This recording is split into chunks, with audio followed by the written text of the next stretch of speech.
as Jewish and Arab mobs clashed in the center of the city.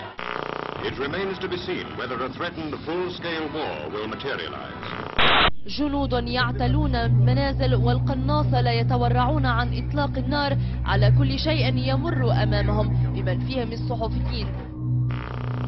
As a journalist, the more you look into the issue of Israel and Palestine, the more you sense that something is not quite right. The images and the narration are out of sync, a little like a foreign film that has been awkwardly dubbed. بيوت مهدمة وطرق مدمرة وسيارات لم يعد يظهر منها إلا هياكلها، أما الطعام والدواء فوجوده نادرا. As you look into it for yourself, you begin to suspect that there is something extremely odd going on. The more you look into it, the more you begin to feel it is not just odd, it is deeply disturbing.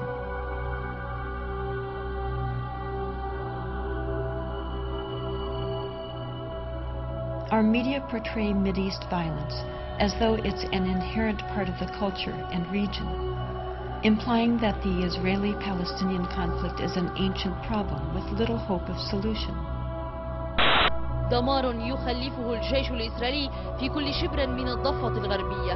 مدينة السلام المحاصرة لا زالت ترفع غصن الزيتون، وكنيسة المهد تقصف بالآليات العسكرية. 200 مواطن محاصرون داخل الكنيسة دون طعام أو دواء. These misperceptions come from the fact that we're only hearing a fraction of the story.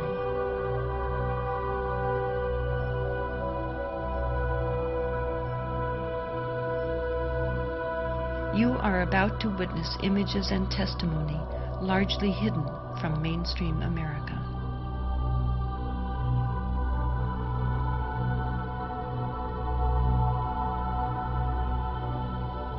This place draws many people, whether they're Jewish, Muslim, or Christian. This is a holy place to significant numbers of us in the world. We all have an interest in sort of seeing what is this land and what's the situation here. And once you come, if you open your eyes at all, you can't miss the problems and the patterns that are here. Settlements are areas of Palestinian land which are selected, and whatever is there, whether it's roads or whether it's villages or homes, they are bulldozed, and then a new town is built on the hilltop. One very good friend is Rodina Jabber, and she and her husband Atta have land in a rural valley near here called the Ba'a. And it's pretty clear these settlements want this land. It's some of the best agricultural land around here. So that valley has had repeated home demolitions. Rodina herself has lived through 2 home demolitions. They're living now in their 3rd house. اجت الجرافه وطبعا مع الجيش اللي هجم علي على الخيمه انا التخمت تهدوا ما تهدوا نتقاتل انا وياهم. انا اصيح اول ما يصيح صاروا يضربوني في راسي وكان لي بكله وشعر هيك مسكني من شعري ونكت شعري. لما حطوا بكيت الجرافه على البيت هيك تذكرت انه ابني نايم في البيت. هجمت على البيت بدي اطوله احمله. انا بركض على البيت والجيش بيسحب فيي من ظهري من ورا وبضرب فيي بظهري وشلاليط في اجري وراسي وماسك شعري من البكله وخلع شعري. انا دريت الجندي ودفعته على الارض واحد منهم هيك مدقرين فيه كلهم. انا دبيت الجندي ودخلت على الولد حملته بين ايدي هيك وطلعت.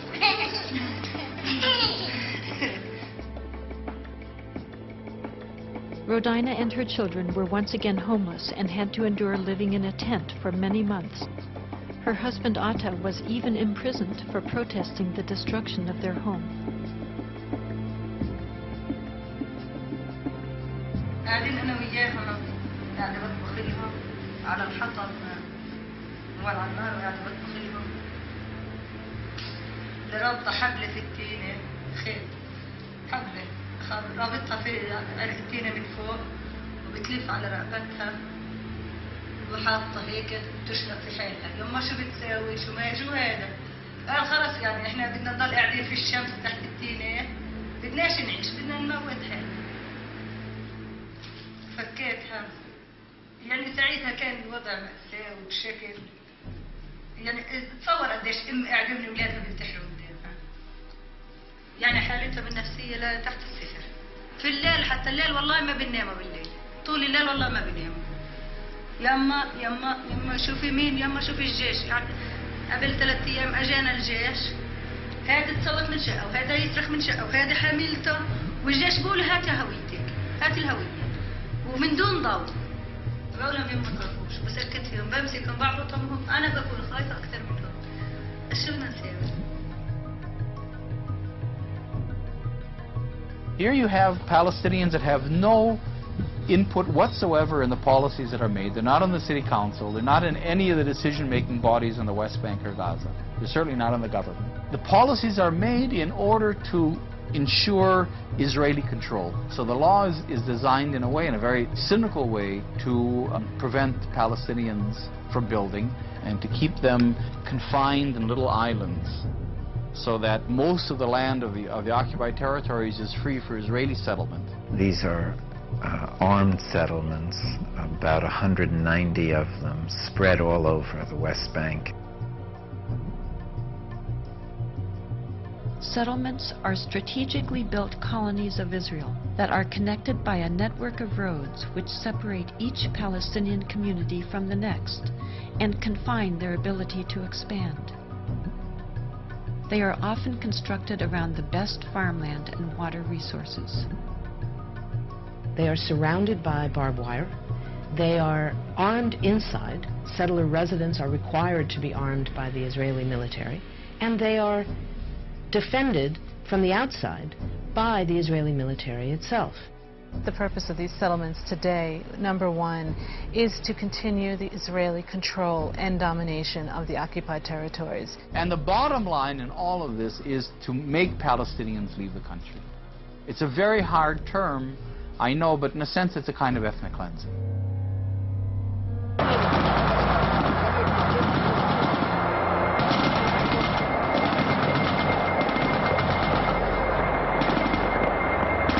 The Israeli army cleansed much of the territory and took over a large part of the designated Palestinian state.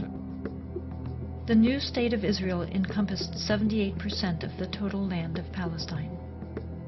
The West Bank came under Jordanian control and the Gaza Strip under Egyptian dominion.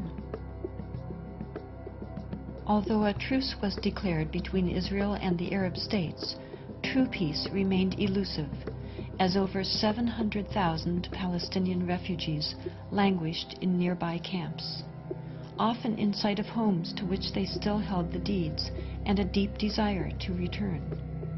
Most of the deserted and evicted Palestinian villages were erased from upon the earth and were either turned into Jewish settlements or into fertile land. Of the 500 Palestinian villages in what became Israel in 1948, 400 were destroyed. These efforts to destroy the possibility of their returning home were countered by the United Nations, which continues to affirm their human right enshrined in international law and morality to return. A Palestinian who had lost her land or lost his land as the result of the creation of Israel in 1948 cannot come back even for a visit. I can go back to Israel as if I were returning and claim immediate citizenship, having no historic tie, speaking no Hebrew, knowing no one in the country, having no family who ever was there. All that one needs is being Jewish, a religious group like any other.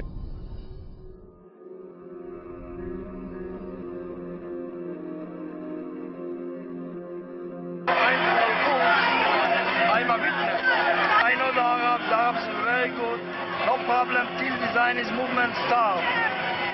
My grandmother told me before the Zionist movement starts, they babysitting each other, the kids.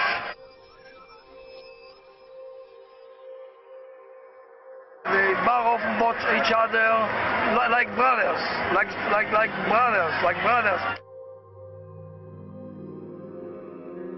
The idea of Zionists to take away the land from the Palestinians and the Arabs is starting the whole fighting. Not Arabs the problem, not Jews the problem, not Judaism, not Muslim, only only Zionism.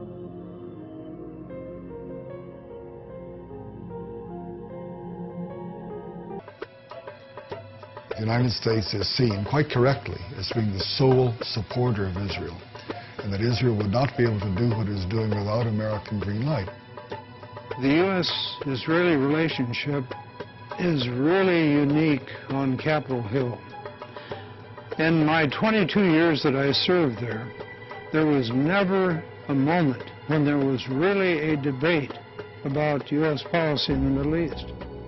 It was always, what does Israel want? And almost always, Congress gave them exactly what they wanted without any debate, without any amendments being considered. This type policy exists as a result of a number of factors. First of all, there is the lobby, the U.S. lobby for Israel, AIPAC, American-Israeli Public Affairs Committee. It has a multi-million-dollar budget. It has a highly professional group of people working on Capitol Hill. They know the legislative process, they know the personalities, and therefore advance what's best for the state of Israel. Congress seems to think that if you oppose what Israel wants, you'll be defeated in the next election. Another factor is the fundamentalist Christian community. Fundamentalists are often represented by the televangelists that are on TV. They believe that a strong Israel is a part of God's plan. They believe that the day will come when a battle will occur in the plain of Armageddon in the Middle East. There will be the forces of truth and righteousness on one side, forces of evil on the other side. And in that struggle, the Christian forces, led by the second coming of Jesus Christ, will prevail. All of the Jews will be either destroyed or converted instantly to Christianity. It may sound to the viewer as a very far-out notion, but believe me, it is widely held and supported by millions of Americans whose doctrines really, in the ultimate, are hostile to the survival of Jews, but nevertheless, the supporters of Israel see this vast body of American people as being a great asset at this time, so they embrace them. And Mr. Robertson, who said, I had a vision from God that we have to support Israel. And no matter what happens and what they do, this is the will of God because they're God's chosen people.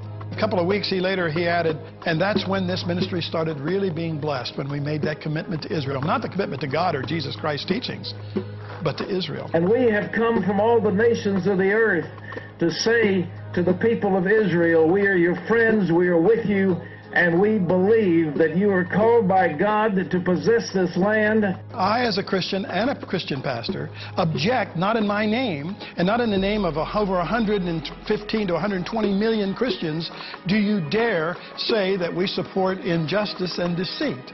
We do not. The citizenry of this democratic society is systematically deprived of access to the real facts. So Israel, for example, does not abide at all by international law. The entire occupation is illegal. It's a violation, in particular, of the Fourth Geneva Convention. By the rules of the Fourth Geneva Convention, you're not allowed to build settlements, you're not allowed to build roads, you're not allowed to expropriate land, you're not allowed to deport people, you're not allowed to restrict their freedom of movement, you're not allowed to harm their economy, you're not allowed to make them unemployed and impoverished.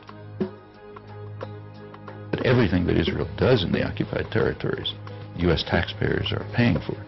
The U.S. gives the financing, it gives the military support. Israel receives as much foreign economic assistance as all the countries combined in the world.